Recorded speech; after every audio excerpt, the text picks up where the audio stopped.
eco-clubbers, Welly Walkers, and anyone else who happens to be listening. I hope you're well. And we're getting close to Easter. I hope you're getting excited, looking forward to the celebrations, although obviously a bit different this year than they have been before. My name's Anthony, and this is Rolo, and we're just going to share a little bit with you today about what Easter means and why it is that we remember that Jesus died and rose again.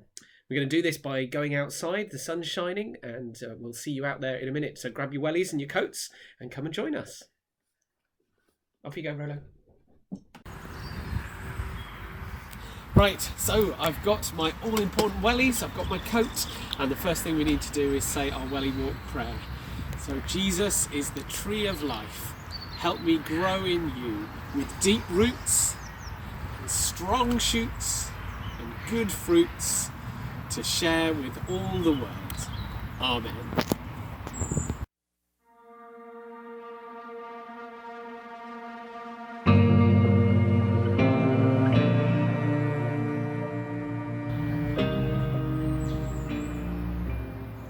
So lots of us know that Easter is something about Jesus, but do we know why Jesus died and rose again? We're going to share this story together. The Garden, the Curtain and the Cross by Carl Lafferton.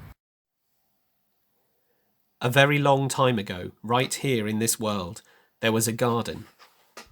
In the garden, everything was wonderful.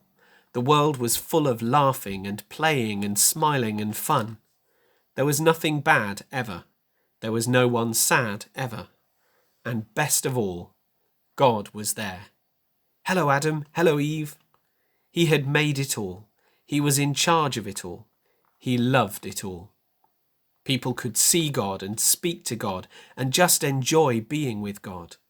Eve, God's here. He wants to walk with us again. How cool is that? Yay! I bet it's going to be even more amazing than yesterday. It was wonderful to live with God. But then one day, the people did a terrible thing. They decided they didn't want to do what God said. They decided they wanted a world without God in charge. God calls this sin. Sin spoils things. So sin has no place in God's wonderful garden. God said to the people, "You can't live with me in my garden anymore." And he sent them outside. To show the people they had to stay outside, God put some warrior angels in front of the garden. The angels were like a big keep out sign. Now things were sometimes bad, and people were sometimes sad. But people still kept sinning because they didn't want God to be in charge. So no one could come into God's wonderful place. God said, "Because of your sin, you can't come in." God wanted people to remember, it's wonderful to live with him, but because of your sin, you can't come in. So he told the people to build a special building called his temple where he would live. In the middle of the temple was the most wonderful place in the world, the place where God was, with nothing bad and nothing sad. It was very exciting. But then God told people to put a big curtain around this wonderful place. The curtain had pictures of warrior angels on it. It was a big keep out sign. For hundreds of years, the temple curtain reminded people that God said, "It's wonderful to live with him, but because of your sin, you can't come in." Babies became grown-ups and had babies. And those babies became grown-ups and had babies. And those babies became grown-ups and had babies. Hundreds of summers and winters passed by, and the keep-out curtain stayed in the temple. Then one day, God's Son came to live in this world as a person. He was called Jesus. Jesus always did what God said. Jesus never sinned. And Jesus visited the temple where the keep-out curtain hung. Jesus knew that things were sometimes bad and sometimes sad.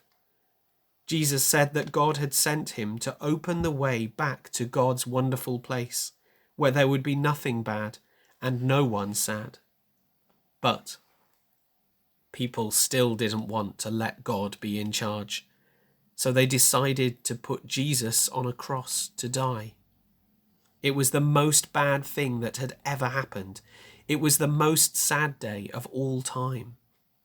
But Jesus had a plan. He had always planned to die on the cross. What a strange plan. Why would God's Son plan to die?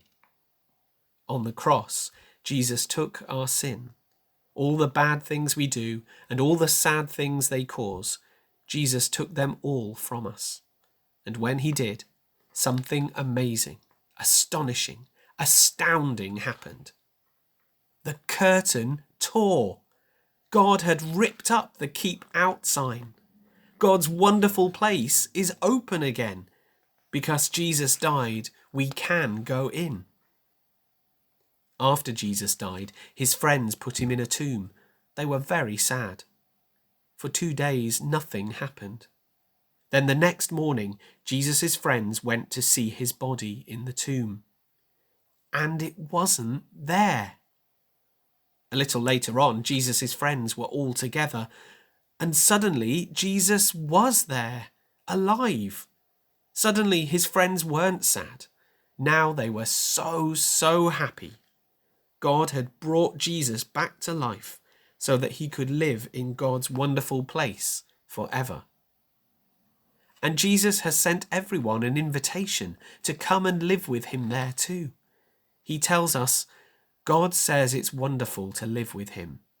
Because of your sin, you can't come in, but I died on the cross to take your sin, so all my friends can now come in. We can live with God forever. There will be nothing bad and no one sad. We will see God and speak to God and just enjoy being with God, just as he planned. It will be wonderful to live with him. And it's all because of Jesus. We will say every day, thank you, Jesus, you're amazing. And you can start saying that today.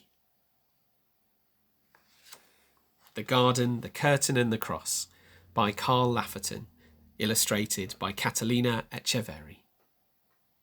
One of the most amazing things about that story, the Easter story, is the way in which God took something that was dead and gave it new life. And with a bit of imagination and creativity, we can do that here in our garden as a way of responding to that story. So what I'm suggesting is that you take a stick, something which looks dead, and that with a bit of imagination and creativity, we give it a new lease of life. Rolo here is waiting for his stick. Ready, Rolo?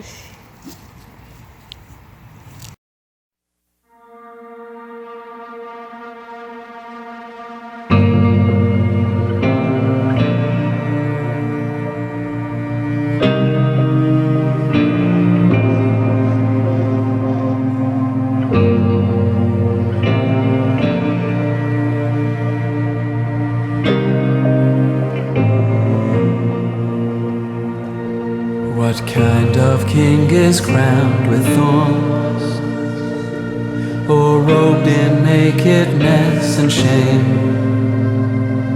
so cruelly beaten, mocked and scorned?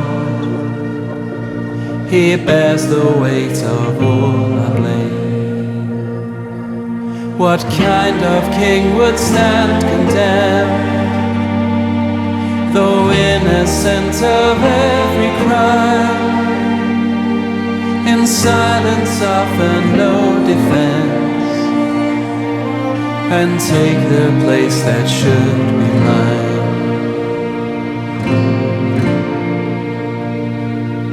What kind of king would choose to die,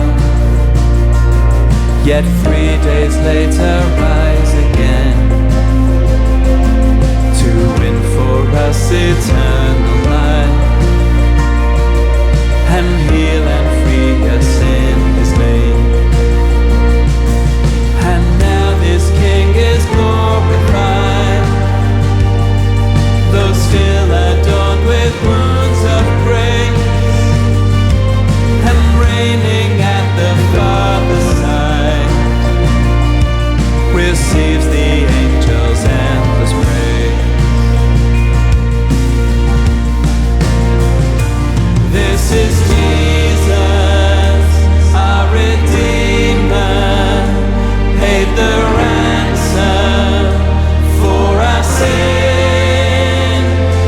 is Jesus, risen Savior, everlasting King of Kings. So there you go. I hope you found that interesting. I hope it's given you ideas for how you might mark Good Friday and Easter this year. Whatever you do, it'd be great to see pictures of your creations, your Easter gardens. If you want to share them with us, you can do through Facebook, Twitter, Instagram. If you want to find out more about the church and activities that are going on, then have a look at the website www.stdennis.org.uk. But for now, from me and from Rolo, have a wonderful Easter. Enjoy whatever you're doing, and God bless. Bye-bye. Oh, how we're longing for the day